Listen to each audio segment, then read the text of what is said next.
Bonjour à tous. Donc moi, je voudrais vous parler effectivement d'un problème que nous rencontrons très régulièrement en salle d'urgence, qui est le remplissage de nos patients en salle d'urgence. C'est un problème régulier et je vais commencer par vous faire quelques prérequis. En fait, quand vous introduisez une solution en intraveineux chez un patient, il va falloir voir un petit peu comment ça se passe dans notre organisme. Donc, nous avons un modèle à 3 compartiments, un compartiment intracellulaire, un compartiment extracellulaire, composé donc à la fois d'un liquide plasmatique et d'un compartiment interstitiel. Donc, quand vous mettez votre liquide dans un compartiment intravasculaire, il va se répartir selon des gradients qui vont être des pressions hydrostatiques et des pressions ocotiques entre ces 3 secteurs. Donc, 4 choses à noter comme prérequis. D'abord, la tonicité du plasma, qui est l'action liée au sodium, qui va gouverner les mouvements de l'eau entre le secteur intracellulaire et extracellulaire, et qui va donc nous permettre de définir 3 types de solutés, donc des solutés isotoniques, hypotoniques et hypertoniques. Le soluté hypertonique, c'est lui qui donc va envoyer de l'eau intracellulaire vers l'eau extracellulaire, et donc vous allez vous retrouver avec un volume intracellulaire qui va se contracter. L'isotonique, vous n'allez avoir aucune modification dans vos compartiments, et quand vous allez voir votre soluté de type hypotonique, à ce moment-là, vous allez vous retrouver avec de l'eau extracellulaire qui va aller donc vers le volume intracellulaire, et donc une cellule qui va gonfler. L'osmolarité par elle-même, donc, c'est une concentration en particules osmotiquement actives de part et d'autre de la membrane. La pression osmotique qui est déterminée par le nombre de molécules en solution, indépendant de la taille, de la masse ou de la valence, et la pression ocontique, donc qui est la pression artérielle qui est due aux protéines. Alors, quelles sont les familles de solutés de remplissage intravasculaire dont nous disposons? D'abord, nous avons les solutions de glucosé. Alors, le glucosé, c'est une efficacité faible lorsqu'on le met en intraveineux. Pourquoi? Parce qu'il va diffuser extrêmement vite, sur 60% du poids corporel. Donc, quand vous injectez 1 litre de glucose 5% isotonique, au bout d'une heure, qu'est-ce qui va vous rester? Il vous reste 70 millilitres dans le compartiment vasculaire. Vous comprendrez bien que ce ne sont donc pas des produits de remplissage. Qui plus est, ils sont toujours hypotoniques, donc ils sont tout à fait contre-indiqués dans les pathologies cérébrales, sous peine d'aggraver l'œdème cérébral. Par contre, la solution de glucosé, ça va être la solution d'entretien de choix pour un patient qui sera en surcharge volémique. Alors maintenant, nous allons parler des cristalloïdes, deuxième grande famille. Alors, l'espace de distribution du cristalloïde, lui, il est plus restreint, c'est le secteur extracellulaire. Donc, quand vous allez injecter 1 litre de solution salée isotonique, qu'allez-vous avoir? Vous allez avoir 70% qui passe en interstitiel, mais il va vous rester 30% au niveau vasculaire, c'est-à-dire 250 millilitres à peu près dans votre espace vasculaire. Nous allons donc faire de cette solution de cristalloïde une expansion, cela va entraîner une expansion volémique, mais au prix d'une augmentation importante de l'eau au niveau de l'interstitium, 70%. Alors, la quantité de cristalloïdes à perfuser pour maintenir une volémie normale, vous allez voir que c'est extrêmement important.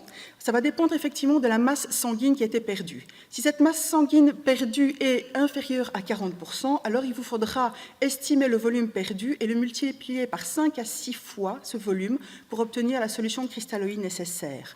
Par contre, si vous avez plus de 40% de votre volume sanguin qui a été perdu, à ce moment-là, la relation devient exponentielle. Il vous faut mettre 8 à 12 fois le volume perdu estimé pour obtenir un équilibre hémodynamique adéquat. Alors, les cristalloïdes les plus courants que nous allons rencontrer, dans un premier temps, je vais vous les présenter toujours par rapport au plasma. Le plasma, donc notre liquide de base, avec une osmolarité de 290 milliosmoles par litre. Alors, le liquide d'abord dit physiologique, le NaCl 0,9%. Vous allez tout de suite comprendre qu'il n'a rien de physiologique. D'abord, il est légèrement hyperosmolaire. 309 milliosmoles. Secondairement, il n'est composé que de sodium et que de chlore. Donc, par rapport au plasma qui lui contient du sodium, du potassium, du calcium, du magnésium, du chlore, ça n'a rien à voir du tout. Qui plus est, la charge en chlore est extrêmement importante et expose notre patient à de l'acidose hyperchlorémique.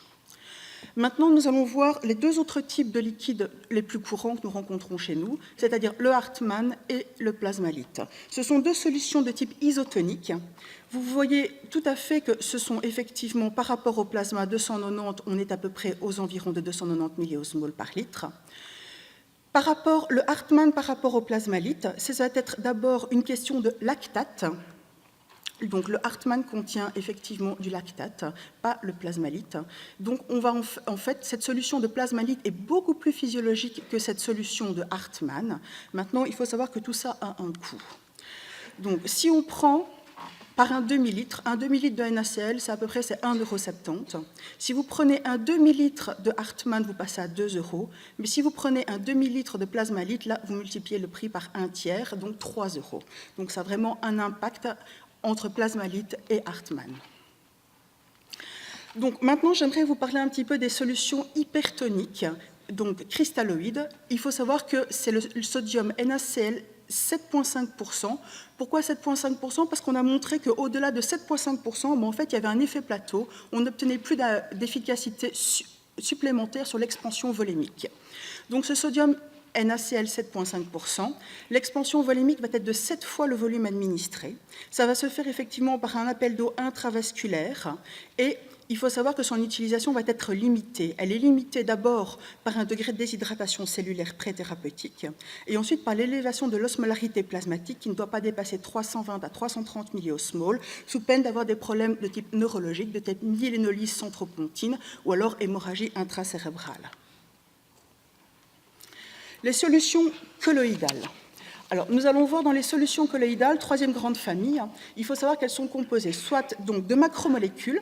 Ces macromolécules sont en suspension dans un solvant et elles sont séquestrées en fait de par leur taille par une membrane semi-perméable. Donc, il y a des gélatines, des hydroxyéthylamidons, des dextrans et des protéines d'origine humaine. Les gélatines, en fait, ce sont des polypeptides qui sont obtenus à partir de collagène d'animaux ou de végétaux.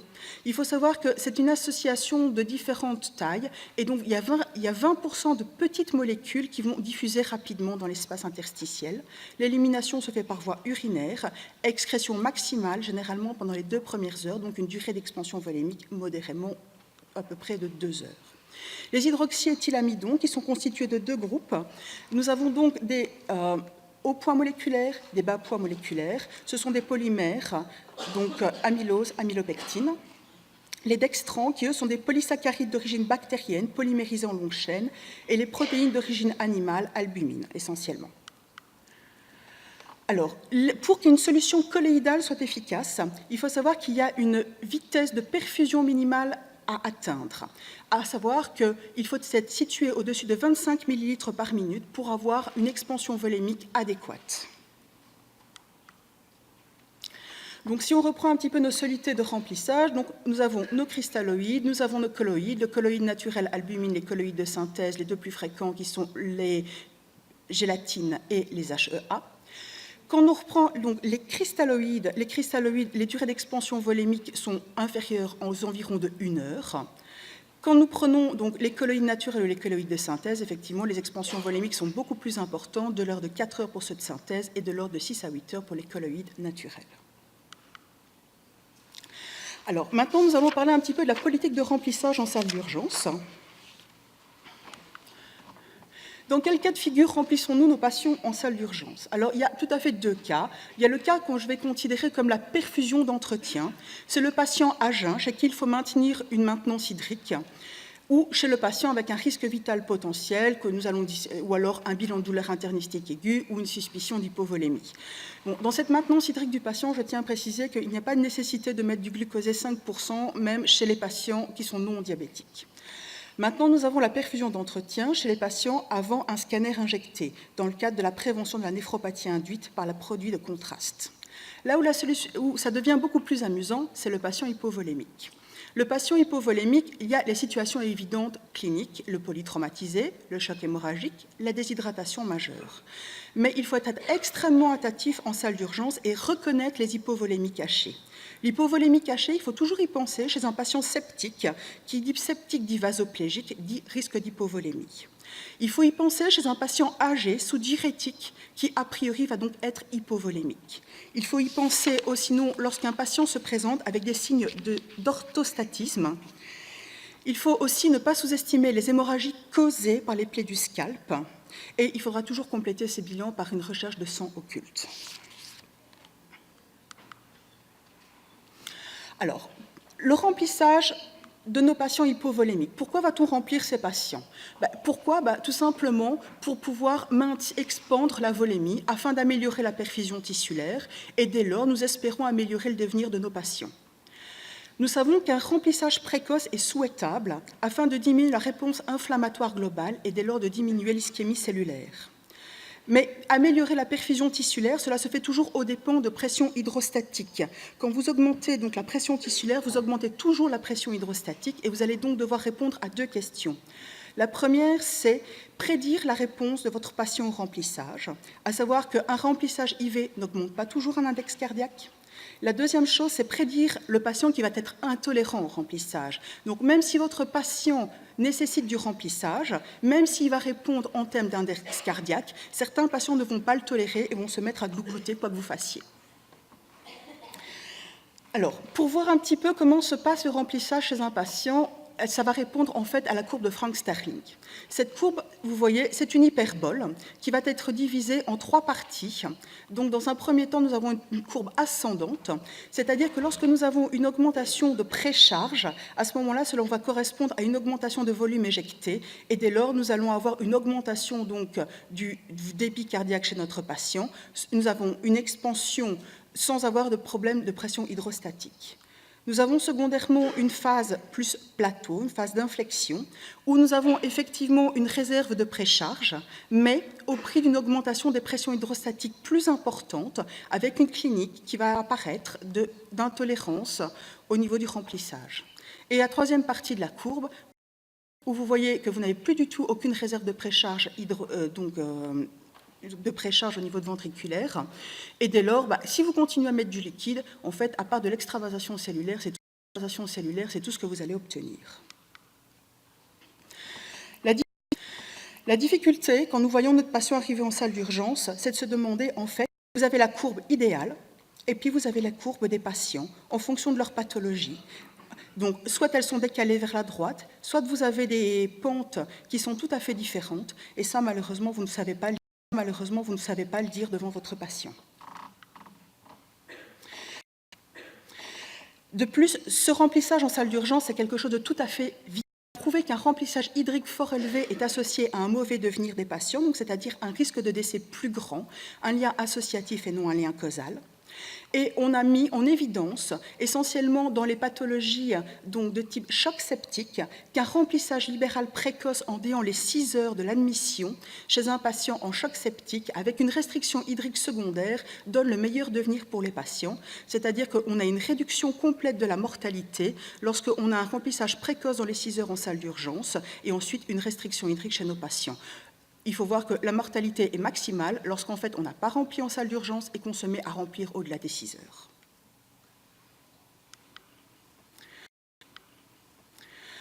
Quels paramètres peut-on suivre pour monitoriser et optimaliser le remplissage intravasculaire de nos patients?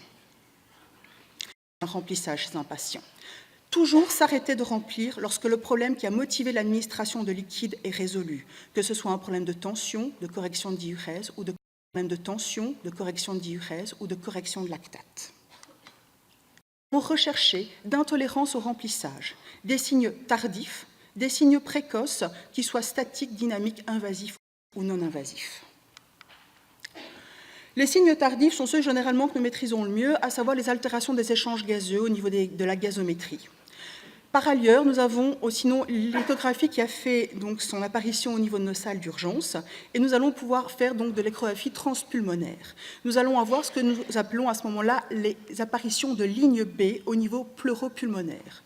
Donc en fait, quand vous prenez en fenêtre pulmonaire, donc votre poumon, vous avez essentiellement un parenchyme grisâtre qui est essentiellement lié à de l'air. Voilà.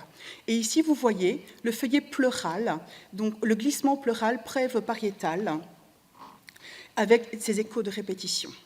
Quand vous avez un syndrome interstitiel qui s'installe, en fait, vous avez une modification de l'hétérogénéicité du parenchyme pulmonaire. Vous avez donc des interfaces OR qui s'installent et donc des zones de grisaille qui s'installent. Et dès lors, lorsque votre votre onde arrive, elle va être diffractée un petit peu dans tous les sens, ce qui va créer en fait des cônes d'ombre. Ces cônes d'ombre que nous allons appeler donc des lignes B, qui correspondent à ce que vous pourrez voir sur votre image radiologique de lignes de Curley, tout simplement. c'est d'essayer de prédire de façon précoce les problèmes liés au remplissage. Alors, parmi les signes précoces, nous allons voir des indices statiques. Un indice statique extrêmement facile à suivre en salle d'urgence, c'est la prise de la pression veineuse centrale. Alors, est-ce que la pression veineuse centrale est un bon indice pour le remplissage de nos patients? Je dirais que c'est un indice modérément efficace. Probablement, quand la PVC est très très basse, nous savons que nous devons remplir nos patients, mais ça, généralement, nous sommes sur la première partie de l'équation de Sterling. Là où ça devient embêtant, c'est quand les PVC arrivent aux environs de 9-10, et alors, on va voir un petit peu ce qui s'y passe. Cette PVC, en fait, devient tout à fait inefficace. On voit bien sur cette courbe qu'on a une espèce de relation linéaire entre la sensibilité et la spécificité pour la PVC, ce qui signifie globalement, vous prenez une pièce de monnaie, vous la lancez en l'air, pile ou face, et vous avez le même type de réponse que ce que vous donnerez votre valeur de PVC en termes de remplissage. C'est d'autant plus marqué que vous avez d'autres indices, ici d'autres courbes qui vont représenter les plétismographies ou les différences de pression pulsée qui, là, ou les différences de pression pulsée qui, là, sont d'excellents indices de remplissage. Il y a aussi des indices dynamiques. Alors, ces indices dynamiques sont des indices qui vont être effectivement beaucoup plus spécifiques, mais ils sont limités dans leur utilisation en salle d'urgence, parce que la plupart du temps, le patient doit être en ventilation mécanique, en absence d'arythmie cardiaque, en absence de défaillance du VD, en absence de compliance respiratoire trop basse. Alors, dans les non-invasifs, on va citer la plétismographie qui est basée sur l'analyse de l'onde de contour de pouls, la variabilité de la diamètre de la veine cave inférieure et supérieure qui, lui, va nécessiter une écho transœsophagienne. Maintenant, une chose très très simple qui peut se faire chez votre patient en ventilation spontanée, c'est le lever de jambe passif. Ce lever de jambe passif, donc vous allez prendre votre patient, vous lui mettez la tête à plat, vous relevez les jambes à 45 degrés durant 1 minute, et alors là, vous allez faire quelque chose qui correspond à un fluide challenge, 100 mètres de fluide en intraveineux, donc vous allez avoir un effet réversible et transitoire, vous allez majorer le retour veineux au cœur, et donc vous allez voir pression et précharge dépendant. Alors, ce lever passif des jambes, c'est un index de prédiction modéré si on suit uniquement la pression artérielle. Mais ce sont surtout des faux négatifs, donc je pense que ça doit quand même être retenu en salle d'urgence. Ça, par contre, une prédiction excellente, puisqu'on voit une relation tout à fait linéaire entre le débit cardiaque et le lever passif des jambes. Indice dynamique non invasif, n'oublions pas l'échographie cardiaque. Nous pouvons relativement facilement évaluer les pressions droites chez nos patients en salle d'urgence. Pour ça, moi, je vous propose tout simplement de prendre ce qu'on appelle l'incidence de la veine cave inférieure en sous-xyphoïdien, et vous allez vous retrouver avec une image relativement facile à obtenir, avec le foie, la veine cave inférieure, l'oreillette droite. Donc, la veine cave inférieure, l'oreillette droite et le foie. Ça se fait en ventilation spontanée chez nos patients, et ce que nous allons chercher à évaluer, c'est le diamètre de la veine cave inférieure et ses variations ventilatoires.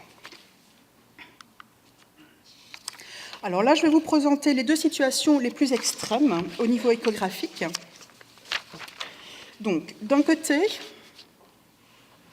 ici, vous allez vous retrouver avec un patient qui est tout à fait vide. Donc, c'est-à-dire que vous allez avoir un collapsus respiratoire de la veine cave inférieure à 100% lorsque le patient est en respiration spontanée. Et dès lors, vous allez vous dire qu'effectivement, les pressions droites sont effondrées et que votre patient est précharge dépendant. De l'autre côté, tout à fait à l'autre extrême, vous avez un patient pour lequel vous avez une veine cave qui est tout à fait dilatée, qui ne présente pas de variation respiratoire, il n'y a pas du tout de collabement de cette veine cave, et dès lors, vous allez vous dire que les pressions droites sont extrêmement élevées, et on n'est pas du tout précharge dépendant. Si on se base donc sur ces évaluations semi-quantitatives, donc on va pouvoir voir la variation de la veine cave inférieure. Donc, lorsque le collapsus respiratoire est à 100%, c'était le premier cas que je vous ai présenté, le diamètre de la veine cave est très bas et la valeur de la POD est très basse. Donc, votre patient est précharge dépendant, vous devez le remplir. Le deuxième cas que je vous ai présenté, c'est le patient avec une variation respiratoire qui est absente. Donc, vous pouvez vous dire que la POD est extrêmement élevée, votre patient n'est pas précharge dépendant. Là où on va avoir une information supplémentaire, c'est lorsque le diamètre de la veine cave inférieure est situé entre 15 et 25 mm. On va voir l'évaluation du collapsus respiratoire. Si ce collapsus respiratoire est supérieur à 50%, alors vous allez avoir des valeurs de POD qui vont être modérément basses. Et là, vous vous dites que vous avez un intérêt à remplir votre patient.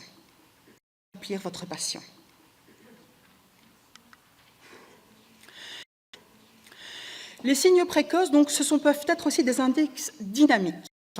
On va en parler parce qu'il est quand même pas rare de se retrouver avec un patient qui est intubé, ventilé et sédaté en salle d'urgence. Le premier, qui est relativement simple, c'est celui que vous allez pouvoir obtenir avec un cathé artériel, qu'on va appeler le delta PP, la différence de pression pulsée, systolo-diastolique. Donc, c'est-à-dire que nous allons voir quelles sont les variations systolo-diastoliques de la courbe donc de tension artérielle. Et nous allons faire donc la différence de pression max moins la pression min sur la moyenne des deux. Quand vous avez beaucoup d'oscillations, comme c'est le cas ici, vous allez vous situer en fait dans cette première partie de la courbe dans laquelle la précharge va être dépendante. Quand vous avez peu d'oscillations, comme c'est le cas ici, en fait vous êtes plutôt sur cette partie-ci de la courbe où vous êtes peu précharge dépendant. Donc les delta PP, donc c'est moins de 9% indication de remplissage, vous êtes dans cette première partie. Plus de 13% bénéfice au remplissage, qui est je dis une bêtise, plus de 13% bénéfice au remplissage qui est dans cette partie-ci, moins de 9%, vous êtes dans cette partie-ci et donc vous n'avez pas besoin de remplissage, et il y a une zone grise ici entre les deux, toujours dans cette partie d'inflexion de la courbe qui reste une zone délicate. Maintenant, vous allez avoir des indices invasifs dont on va parler, c'est le Fluid Challenge. On va évaluer la tolérance au remplissage en instaurant 500 à 1000 ml de cristalloïdes ou 300 à 500 ml de colloïdes en 30 minutes. Alors, c'est un signe précoce d'un indice dynamique invasif, mais en fait, c'est une vraie thérapeutique à la fois. Maintenant, ce qu'il faut savoir, c'est que chez un patient sur deux, vous n'allez pas avoir de modification au niveau des pressions de remplissage, et une fois sur deux, être négatif. Alors, le remplissage est toujours une équation risque-bénéfice qu'il va falloir évaluer et prédire. Quels sont les risques? Les risques tant au niveau du liquide administré qu'au niveau des traitements alternatifs. Quel fluide instaurer, me direz-vous? Alors, les cristalloïdes, oui, probablement, mais il y a peu d'études qui ont été faites en termes du devenir du sodium et du chlore. La famille des colloïdes. Les colloïdes, donc les gélatines, il y a peu de données qui ont été mises en évidence qui permettent de conclure à un risque spécifique. Les dextrans, il y a peu d'études qui ont été faites du fait de phénomènes allergiques, insuffisance rénale aiguë et périologique. L'albumine humaine, il y a une étude qui est relativement intéressante, l'étude SAFE, qui comparait albumine 4% et NaCl 0,9% chez les patients septiques et qui montrait une diminution de la mortalité chez ces patients septiques. Et alors, il y a les fameux hydroxyéthylamidons avec la saga qui débute en 1996. En fait, en 1996, on va voir un petit peu ce sont toutes les études que je vais vous proposer maintenant, ce sont des études qui ont essentiellement été faites chez des patients septiques. Le remplissage chez ces patients septiques, donc en 1996, l'étude VISEP qui va comparer donc des cristalloïdes et des colloïdes, une étude qui a dû être arrêtée parce qu'en fait on s'est aperçu que dans le groupe des colloïdes, nos patients présentaient une augmentation de leur insuffisance rénale et présentaient une mortalité à 90 jours beaucoup plus élevée. De là va découler un certain nombre d'études secondaires où on va se demander est-ce que ce sont les anciens hydroxyéthylamidons à haut poids moléculaire, à bas poids moléculaire, est-ce que c'est lié à la dose? En fait, toutes les études sur les colloïdes vont nous présenter une majoration de l'insuffisance rénale et donc d'épuration extra-rénale majorée avec les colloïdes et une majoration de la mortalité à 90 jours dans les groupes colloïdes. Donc l'épilogue de cette saga, globalement, on en est arrivé à un consensus qu'il ne faut pas donner d'hydroxyéthylamidon chez les patients de réanimation, chez les patients septiques et chez les patients brûlés. Donc, on a l'EMA qui recommande, même en juin 2013, de retirer du marché les HEA, tout du moins, et ce qui est sûr, c'est que pour les patients de réanimation, ça, ce n'est plus du tout recommandé. Mais depuis 2013, il reste, en fait, l'utilisation en cas d'hypovomélémie liée à des pertes sanguines aiguës. Il va falloir nuancer un petit peu toutes ces études, parce qu'en étude 2013, il y a une étude qui nous paraît, une étude cristal, qui, elle, va comparer les cristalloïdes versus tous les colloïdes. Et alors là, au stupeur, deux choses. La première chose, c'est qu'au lieu de voir que la mortalité est supérieure dans les groupes de type colloïde, on va voir que la mortalité est supérieure dans les types cristalloïdes, et la mortalité, au lieu d'être à 90 jours, se situe à 28 jours. La deuxième chose, donc, on va se poser la question, en fait, qu'en est-il de cette indication en fait, chez les patients pour lesquels on a un risque hémorragique? Donc, il y a des études méta-analyses qui sont parues cette année, randomisées, sur les patients de salle d'opération excepté chirurgie cardiaque, et qui, dès lors, essayaient de voir un petit peu s'il y avait une augmentation des risques d'insuffisance rénale, si on pouvait continuer à maintenir cette indication pour les pertes hémorragiques aiguës ou non pour les hydroxyéthylamidons. En fait, on n'arrive pas à avoir de données suffisantes pour pouvoir conclure à l'heure actuelle. Donc, remplir notre patient en salle d'urgence, oui. Probablement, c'est extrêmement important, surtout par exemple chez les patients de type septique. C'est presque aussi important de bien remplir son patient que de mettre des antibiotiques. Quel type de soluté allons-nous mettre en premier choix en salle d'urgence? Du Hartmann, s'il n'y a pas de contre-indication, du plasmalide pour les patients USI. Les colloïdes sont contre-indiqués chez les patients de soins intensifs, mais ils restent d'actualité pour tout ce qui est choc hémorragique. Et ce qui serait souhaitable, c'est d'avoir un remplissage plus suivi de nos patients. Vous voyez, par un cathé artériel, par une voie centrale, tout simplement par un monitoring échographique. Pourquoi? Parce que manifestement, il en va de la survie de nos patients au niveau de leur mortalité dans la suite de leur décours hospitalier. Je vous remercie.